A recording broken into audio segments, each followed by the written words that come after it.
Well, Paul Kerrigan, it was a big win for Meath coming away from home in their first match to Cork, where you expect a really tough battle, which they got, and especially in that first half. But ultimately, Cork losing out in their first game at home in this Allianz League campaign.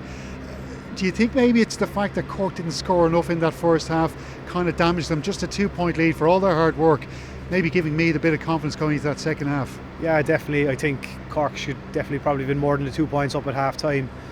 They owned the ball for the first 10 minutes and Meath got a goal against the run of play through Shane Walsh, a great finish. Cork responded well, and then towards the end of the half Meath came back into it and kicked a couple more. Great point from Cillian O'Sullivan on the run off the left. Cork were only 2 points up, probably owning the ball, created a couple of good scores through a loop from Stephen Sherlock, and Chris Oak-Jones got a great hand pass over the bar in the first half. But definitely I'd say they probably felt turning around the second half. They should have been more ahead, especially with the wins at their back in the second half, and might have been giving Meath a little bit more confidence coming out for the second half. What do you think went so wrong for Cork in that second half? We saw Meath perhaps cutting through them quite easily for those 2 goals, but generally what was your sense of Cork and what went wrong in that second half? Yeah, I thought they kind of lacked cohesion kind of in attack and defence really. As you said, Meath cut through them. Meath's kick passing game was exceptional in the second half, and Cork had no answer it. In the 10-minute spell between the 15th and 16th minute, Meath scored 2-4 and Cork scored 3 points, and that was the winning of the game. And it all came from their kick passing. They tried it in the first half and a few went away, they got turned over. They stuck at it the second half, and they cut Cork open from midfield up with that kick passing, and they just kept at it right till the end, and they could have won by more than 4. They were playing keep ball at the end. At the other end, Cork didn't threaten the goal at all, very much reliant on Stephen Sherlock for frees to keep them in it. And none of the subs really had any impact. Sean Powder at 11 and Brian Hurley at 14, key players were both taken off, kind of says it all. Meath up the aggression as well in their defence. They turned Cork over kind of numerous times with 50-50 balls coming in, put pressure on the kick coming in and put pressure on the receiver, and they came out with the ball. And I think every battle that was there to be won, the Meath men won it, unfortunately from a Cork point of view in the second half. Yeah, you could see from the second half that Cork were still pressing high in numbers, but they just couldn't stop that Meath play out from the back.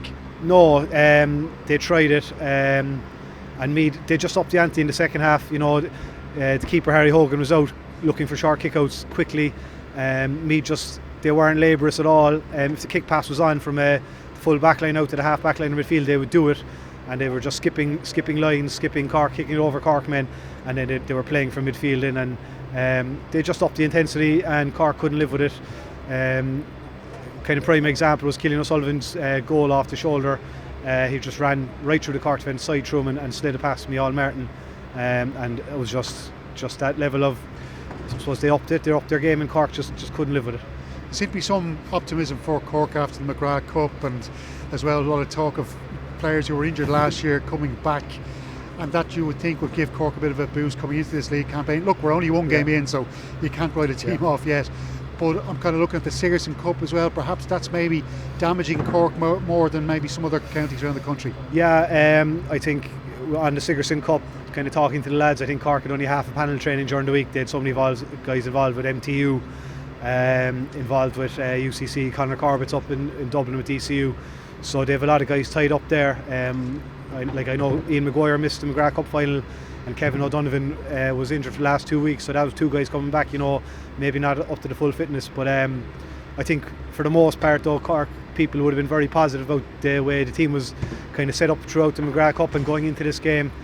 I think their first 3 league games, Meath at home, Kildare away and Dublin at home, you've probably been looking at Meath at home as the kind of most attainable 2 points, and look, it's a huge result for Meath, and obviously massively disappointing for Cork. But look, the next 2 games are going to be really important, and see, especially from an attitude point of view and intensity point of view, can they get up to that level, and we'll see where they are, because the Division 2 is kind of the most kind of the division with most at stake this year, so they're going to have to lift it and not hope and maybe beating the likes of Louth and Limerick and Clare at the end of the division. They're going to have to up it against the likes of Dublin and Kildare.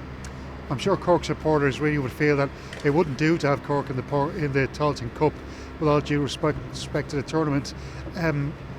But do you think maybe it's important for John Cleary now not to allow that kind of pressure into the panel, so the players aren't feeling that kind of pressure?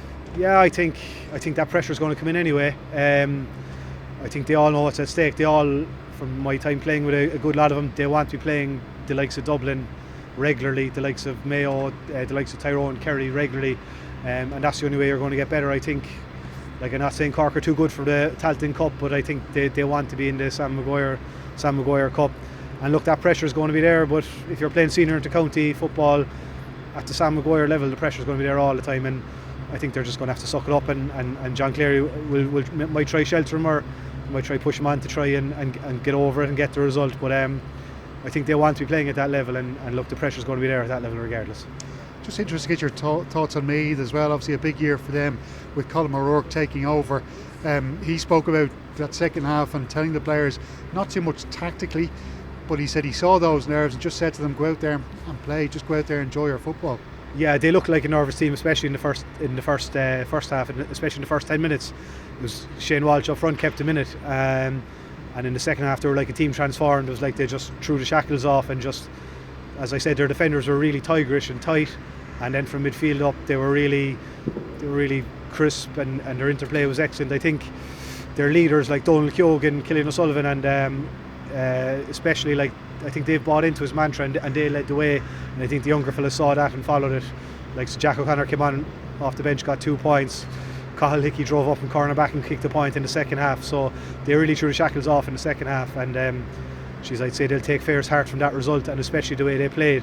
Like, I don't think Cork had an answer from. I think maybe with 5-10 minutes to go the game was over, you know what I mean, and they'll take great confidence from that, and I'm sure Colin O'Rourke, like, they all look up to him, a legend, you know, throughout the country, and I suppose they'll be hanging off his every word now going into the game next week. There is pressure on him though as well, isn't there, because he's been in the Sunday Game studio for so long now. He's I suppose part of the GA furniture really, but there is pressure on him to perform and perhaps get something out of this Meath team, because he's been analysing teams for so long now.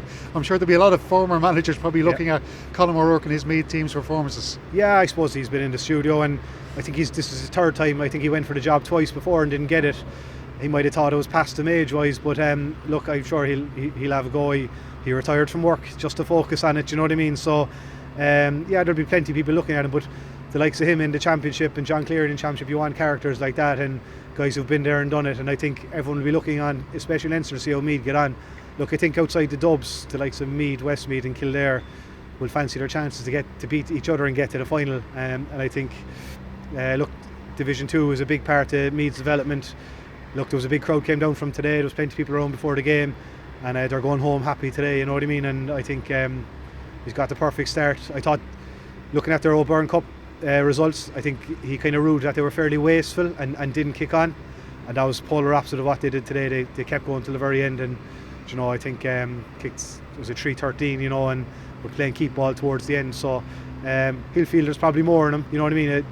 He'll probably feel they just played for the second half today, and that they can improve even more.